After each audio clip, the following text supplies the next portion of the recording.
Hello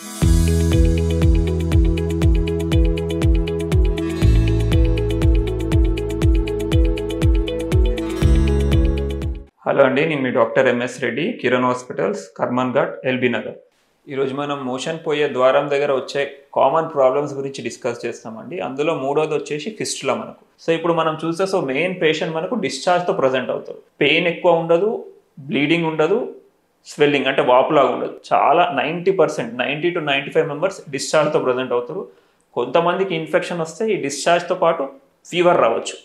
fever ఎందుకు వస్తుంది? యూజువల్గా ఇన్ఫెక్షన్ రావడం, పస్ రావడం వల్ల మన ఇమ్యూనిటీ కనుక లో ఉంటే ఫీవర్ వచ్చే అవకాశం ఉంటుంది. సో మెయిన్ ఇప్పుడు మనకు డిశ్చార్జ్తో వస్తారు. సో డాక్టర్ దగ్గరికి ఇప్పుడు చాలామంది మన పేషెంట్స్ వచ్చేది నా దగ్గరికి యూజువల్గా డిశ్చార్జ్ అంటే ఏదో చిన్నగా మోషన్ వెళ్ళే పక్కన ద్వారం నుంచి చిన్న బొట్టు బొట్టు కారుతుంది, పని అయిపోయేసరికి సాయంత్రానికి అండర్వేర్ అంతా పచ్చిగా అవుతుంది అని వస్తారు.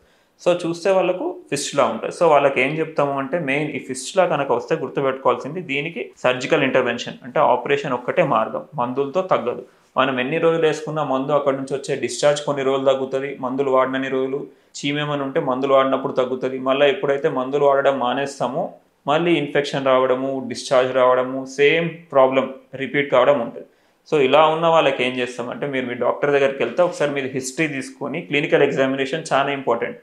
అంటే ఫిస్టులా చూసినప్పుడు ఎంత లోపలికి ఉంది ఫిస్టులా, యూజువల్గా లోపలి భాగం కూడా మనకు తెలుస్తుంటుంది అనమాట. మనకు బయట ఉన్న భాగం దీన్ని ఎక్స్టర్నల్ ఓపెనింగ్ అంటారు, అంటే బయట ఉన్న భాగం. చిన్న డాక్టర్ చిన్నగా పరీక్ష చేస్తే దీన్ని ఇంటర్నల్ ఓపెనింగ్ అంటే ఈ లోపల భాగం కిందకుందా, పైనకుందా, చాలా పైకి ఉందా, ఈ బయటకి ఇది వెళ్ళే దారి స్ట్రైట్ ఉందా, మల్టిపుల్ ఉందా, ఇవన్నీ ఒకసారి క్లినికల్గా ఎగ్జామిన్ చేసి చూస్తారు డాక్టర్. చూసిన తర్వాత ఇంకా ఫర్దర్ మనం చేసింది కన్ఫర్మ్ చేసుకోవడానికి సింపుల్ ఇన్వెస్టిగేషన్ ఇక్కడ ఒకటి చేసుకోవాల్సింది ఎంఆర్ఐ ఫిస్టులోగ్రామ్. ఇంతకుముందు అయితే యూజువల్గా ఎక్స్రే ఫిస్టులోగ్రామ్ చెప్పేటోళ్ళు, కానీ ఇప్పుడు మనకు ఫిస్టులా గురించి డీటెయిల్ అనాటమీ తెలవాలి, అది సింపుల్ ఫిస్టులనా, కాంప్లెక్స్ ఫిస్టులనా, హై ఫిస్టులా, లో ఫిస్టులా తెలవాలంటే ఎంఆర్ఐ ఫిస్టులోగ్రామ్ గోల్డ్ స్టాండర్డ్ మనకు ఇన్వెస్టిగేషన్. దాంతోపాటు కొంతమందికి రిపీటెడ్గా వస్తూ ఉంటుంది, ఫ్యామిలీలో ఉంటుంది, చాలామందికి వాళ్ళ పేరెంట్స్కి ఉంటుంది, నెక్స్ట్ వాళ్ళకు కూడా వచ్చే అవకాశం ఉంటుంది. అలా ఉన్న వాళ్ళకు కొలనోస్కోపీ కూడా మీ డాక్టర్ దగ్గరికి వెళ్తే ఖచ్చితంగా కొలనోస్కోపీ కూడా అడ్వైజ్ చేస్తారు. సో ఇదంతా అయిపోయిన తర్వాత మీ డాక్టర్ దగ్గరికి మీరు ఈ రిపోర్ట్స్ తీసుకొని వెళ్తే మీరు ఒకసారి మళ్ళీ చూసి మీతో డిస్కస్ చేస్తారు. మీకు బెస్ట్ ప్లాన్ ఆఫ్ ట్రీట్మెంట్ ఏముంటుంది, మందులు ఇచ్చి చూడాలా ఫస్ట్, లేదు అనుకుంటే ఎమర్జెన్సీగా సర్జరీ చేయాల్సిన అవసరం వస్తుందా అని చూస్తారు. సేమ్ ఇప్పుడు మనం ఈ కేసులో కూడా తీసుకున్నట్టయితే మనకు సర్జరీ చేయడానికి యూజువల్గా ఓపెన్ సర్జరీ ఒకటి ఉంటుంది. ఇక్కడ ఏం చేస్తారంటే ఫిస్టులా ట్రాక్ట్ ఎక్కడ దాకా ఉందో ఆ ట్రాక్ట్ మొత్తాన్ని కట్ చేసి ఓపెన్గా లేఅవుట్ చేస్తారు. సో మెల్లమెల్లగా అదంతా హీల్ అవుతూ టిష్యూ వచ్చి మొత్తం ఆ టిష్యూ మొత్తం చీమంతా వెళ్ళిపోయి ప్రాపర్ టిష్యూతో హీల్ అవుతుంది.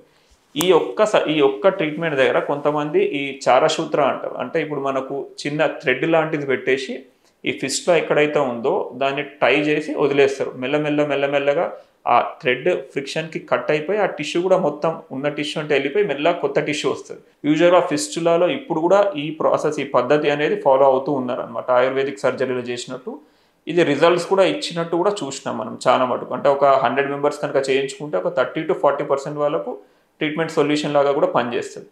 ఇంకా ఇప్పుడు రీసెంట్గా మోడర్న్ మెడిసిన్లో కనుక చూసినాం అనుకోండి, ఇప్పుడు మనకు వచ్చేది లేజర్ మెథడ్, ఫిలాక్ ప్రాసెస్ అనేసి మల్టిపుల్ ప్రాసెస్ వచ్చినాయి. స్క్లీరోథెరపీ చేయొచ్చు. సో డిపెండింగ్ ఆన్ మనకు ఫిస్టులా కిందకుందా, పైనకుందా, సింపుల్ ఫిస్టులనా, కాంప్లెక్స్ ఫిస్టులనా, దాన్ని బట్టి మనకు లేజర్ ట్రీట్మెంట్ ఉంటుంది, స్క్లీరోథెరపీ ఉంటుంది, నార్మల్గా ఓపెన్ సర్జరీ ఉంటుంది. సో మల్టిపుల్ ట్రీట్మెంట్స్ అనేవి అవైలబుల్ ఉన్నాయి.